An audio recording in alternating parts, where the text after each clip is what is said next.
আলুর খাস্তা বা আলুর কচুরি যেটা বলেন খেতে কিন্তু ভীষণ মজা। শুধুমাত্র আলু আর ময়দা বা আটা যেটাই থাকে বাসায় ওইটাই দিয়ে কিন্তু এরকম একটা মুচমুচে বিকেলে নাস্তা বানিয়ে নিতে পারবেন।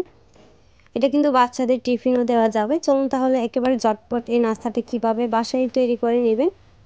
প্রথমে চুলায় একটা প্যান বসিয়ে দিয়েছি আর এখানে আমি দিয়ে দিচ্ছি 1/3 কাপ সয়াবিন তেল। আর তেলটা যখন গরম হয়ে আসবে তখন আমরা এখানে দিয়ে দিব পেঁয়াজ কুচি। আমি এখানে 1/4 কাপ পেঁয়াজ কুচি দিয়েছি। পেঁয়াজটা দেওয়ার পর এখন আমি পেঁয়াজটাকে কিছুক্ষণ ভেজে নেব।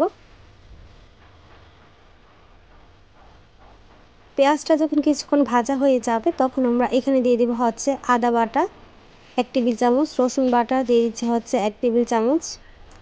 আদা রসুনটাকে এখন আমি কিছুক্ষণ ভেজে নেব, যতক্ষণ না পর্যন্ত এর থেকে কাঁচা গন্ধটা চলে যায় ততক্ষণ পর্যন্ত আমি এটাকে ভেজে নেব। আদা রসুনটা কিন্তু ভাজা হয়ে গিয়েছে। এখন আমি দিয়ে দিচ্ছি 1/3 কাপ পানি। পানিটা দেওয়াতে মশলাটা পুড়ে যাবে না, যেন মশলাটা পুড়ে না যায় এই জন্যই পানিটা দেওয়া। পানিটা দেওয়ার পর ভালোভাবে মিশিয়ে নিয়েছি। তারপর এখানে আমরা দিয়ে দেবো জিরা বাটা 1 টেবিল চামচ, স্বাদ মতো লবণ দিয়েছি, 1 টেবিল চামচ মরিচের গুঁড়া, 1/2 টেবিল চামচ হলুদের গুঁড়া, 1/2 টেবিল চামচ দিয়েছি ধনিয়ার গুঁড়া। তারপর আমি এই মশলাগুলোকে ভালোভাবে মিশিয়ে নিব। আমি কিন্তু পরে আবার একটু পানি দিয়েছিলাম যেন মশলাটা পুড়ে না যায়, যেহেতু পানি কম হয়েছিল। মশলাটা ভালোভাবে নেড়েচেড়ে মিশিয়ে নিয়েছি। মিশিয়ে নেওয়া হয়ে গেলে এখানে আমি দিয়ে দিচ্ছি 1/2 টেবিল চামচ গরম মশলা। আর এই গরম মশলাটা দিলে খেতে অনেক বেশি ভালো লাগে, এই জন্য গরম মশলাটা দেওয়া। গরম মশলাটা দেওয়ার পর আবার কিন্তু আমি মশলাটাকে নেড়েচেড়ে ভালোভাবে মিশিয়ে নিয়েছি। মিশিয়ে নেওয়া হয়ে গেলে তারপর আমি ঢাকনা দিয়ে ঢেকে মশলাটাকে কষিয়ে নেব 7 থেকে 8 মিনিটের মতো। 7 থেকে 8 মিনিট পর আমি ঢাকনাটাকে উঠিয়ে নিচ্ছি। এখন আমি মশলাটাকে আবার নেড়েচেড়ে মিশিয়ে নিচ্ছি। আর এখন কিন্তু মশলাতে কোনো পানি নেই, শুধুমাত্র মশলাটা আর তেলটাই কিন্তু রয়ে গিয়েছে। এই পর্যায়ে কিন্তু আমাদের দিতে হবে আলু। আমি এখানে বড় সাইজের 2টা আলু কেটে নিয়েছি। আপনারা চাইলে কিন্তু আরও কম বা বেশিও দিতে পারেন। আমি এখানে 2টা আলু এরকমভাবে ছোটো ছোটো স্লাইস করে কেটে নিয়েছি। আলুটাকে দেওয়ার পর এখন আমি মশলার সাথে আলুটাকে খুব ভালোভাবে মিশিয়ে নেব। মিশিয়ে নেওয়া হয়ে গেলে তারপর কিন্তু আমি 1 থেকে 2 মিনিটের মতো মশলার সাথে আলুটা খুব ভালোভাবে ভেজে নেব বা কষিয়ে নেব, যেটাই বলেন। ঢাকনা দিয়ে ঢেকে দিচ্ছি। ঢাকনা দিয়ে ঢেকে দিয়ে 2 মিনিটের মতো আমি আলুটাকে কষিয়ে নিব মশলা সহকারে। 2 মিনিট পর আমি ঢাকনাটাকে উঠিয়ে নিচ্ছি। আর এই পর্যায়ে কিন্তু আলুগুলো খুব ভালোভাবে কষানো হয়ে গিয়েছে। এখন আমি একটু নেড়েচেড়ে মিশিয়ে নিচ্ছি।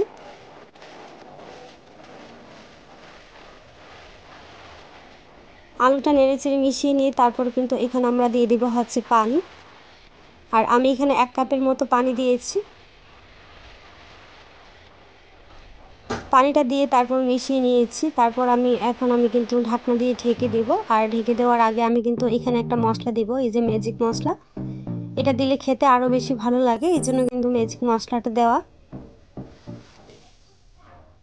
দেওয়ার পর আমি আবার একটু নেড়েচেড়ে ভালোভাবে মিশিয়ে নিচ্ছি।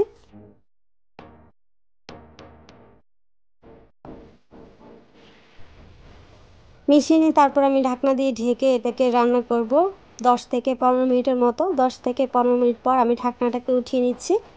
উঠিয়ে তারপর নেড়ে দিচ্ছি। এই পর্যায়ে কিন্তু আলু 80% মতো সিদ্ধ হয়ে গিয়েছে। নেড়েচেড়ে মিশিয়ে নিয়ে তারপরে কিন্তু এখানে আমরা দিয়ে দিব কাঁচামরিচ। আমি এখানে 5-6টার মতো কাঁচামরিচ দিয়ে দিয়েছি। আর এই পর্যায়ে এসে কিন্তু কাঁচামরিচটা দেবে।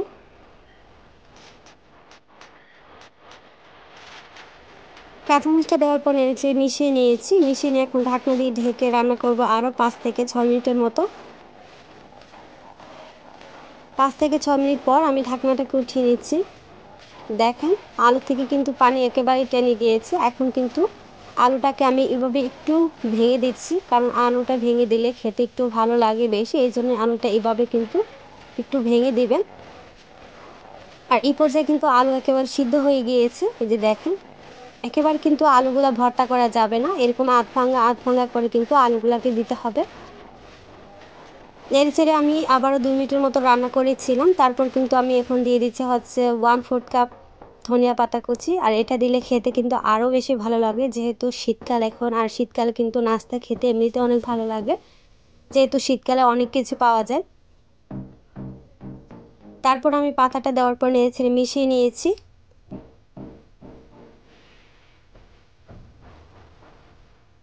মিশিয়ে নিয়ে তারপর কিন্তু আমরা এখানে হচ্ছে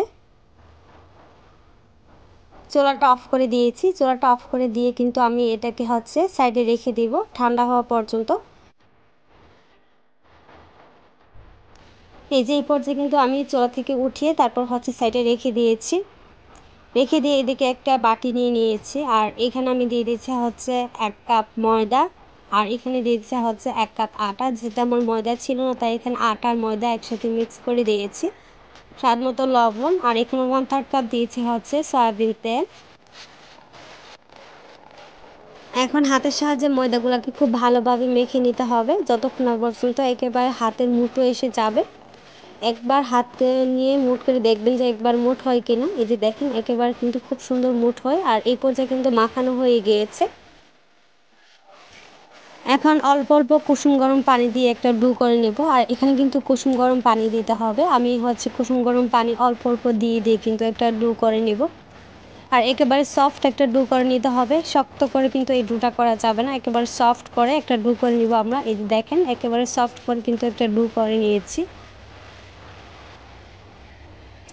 তারপর এখানে হাতে কিছুটা তেল নিয়ে আমি ডোটার উপর দিয়ে কিন্তু লাগিয়ে নিয়েছি। লাগিয়ে তারপর কিন্তু আমরা এটাকে হচ্ছে রেস্টে রেখে দিব 4 থেকে 5 মিনিটের জন্য। 4 থেকে 5 মিনিট পর কিন্তু আমি আবার ফিরে আসবো। এই যে দেখেন 4 থেকে 5 মিনিট পর আমি আবার ফিরে আসলাম, আর এই পর্যায়ে কিন্তু ডোটা আরও বেশি সফট হয়ে গিয়েছে। এখান থেকে হচ্ছে অল্প অল্প কিছুটা লিচি কেটে নিয়ে নিয়ে কিন্তু আমি হচ্ছে খাস্তাগুলা বানিয়ে নিব। এখান থেকে দেখেন আমি এটুকু কিন্তু নিয়েছি, যে যতটুকু বড় ছোট করে বানাতে পারেন। আমি এখানে কিছুটা ময়দা লাগিয়ে নিয়েছি, লাগিয়ে নিয়ে তারপর কিন্তু আমি একটা বেলুনের সাহায্যে একটু বেলে নিব। এই যে দেখেন এটাকে কিন্তু এরকমভাবে করে বেলে নিয়েছি। বেশি পাতলাও করা যাবে না, আবার বেশি কিন্তু ভারীও রাখা যাবে না। তারপর যে আলুর পুরটা আমরা বানিয়ে রেখেছিলাম সেই আলুর পুরটা এখানে দিয়ে দিচ্ছি। দিয়ে কিন্তু এইভাবে আমি হাত দিয়ে 4-5টাকে সিল করে নিব। এই যে দেখেন এইভাবে কিন্তু আমি মুখটা বন্ধ করে নিব, আর মুখটা বন্ধ করে করে কিন্তু আমি এরকমভাবে একটু হাত দিয়ে একটা বেলুনের সাহায্যে একটু বেলে নিচ্ছি। দেখেন এই যে এইভাবে করে করে কিন্তু আমি সবগুলো খাস্তা বানিয়ে নিব। একটা বানানো হয়ে গিয়েছে, আমি আরও একটা খাস্তা বানিয়ে দেখাচ্ছি। এই যে দেখেন আলুর পুরটা দেওয়ার পর আমি কিন্তু এইভাবে মুখটাকে বন্ধ করে দিব, গড়িয়ে গড়িয়ে বন্ধ করে দিয়ে তারপর কিন্তু আমি এভাবে হাতের সাহায্যেও চাইলে কিন্তু আপনারা একটু বড় করে নিতে পারেন, আবার চাইলে কিন্তু বেলুনের সাহায্যে একটু বেলেও নিতে পারেন। এই যে আমি বেলুনের সাহায্যে কিন্তু একটু বেলে নিয়েছি। এরকম করে করে কিন্তু আমার সবগুলা খাস্তা বানিয়ে নিয়েছি। তারপর এখানে আমি চুলায় তেল বসিয়ে দিয়েছি। তেলটা যখন কিছুটা গরম হয়ে আসবে তখন কিন্তু আমরা এখানে দিয়ে দিব হচ্ছে পুরিগুলা বা আলুর খাস্তাগুলা।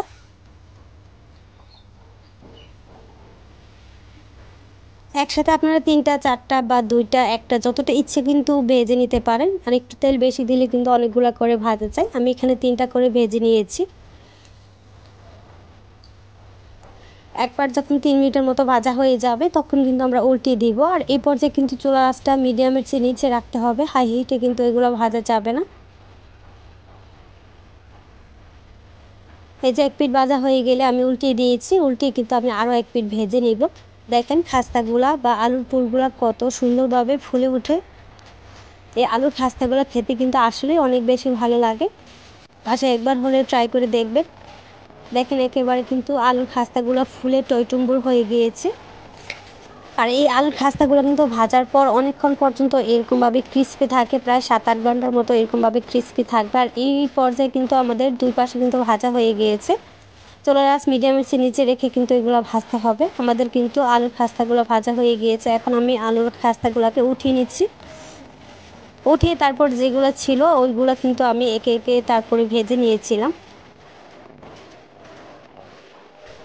আমার সবগুলো আলুর খাস্তা কিন্তু ওঠানো হয়ে গিয়েছে, এখন আমি সার্ভ করে নিচ্ছি। মাশাআল্লাহ, দেখেন কতটা সুন্দর হয়েছে আলুর খাস্তাগুলো। আমি কিন্তু আলুর খাস্তা একটা ভেঙে দেখাচ্ছি, ভিতরে কতটা পুরে ভরপুর এই আলুর খাস্তাগুলো। এই আলুর খাস্তাগুলো দেখতে যতটা সুন্দর, খেতেও কিন্তু বাড়ি মজার হয়। বিশেষ করে বাচ্চাদের টিফিনও কিন্তু এটা দিতে পারবেন, অথবা সকালের নাস্তায় অথবা সন্ধ্যায়। আশা করছি এরকম নিত্য নতুন রেসিপি পেতে আমার চ্যানেলটাকে সাবস্ক্রাইব করে পাশে থাকবেন। সবাই ভালো থাকবেন, সুস্থ থাকবেন। আল্লাহ হাফেজ।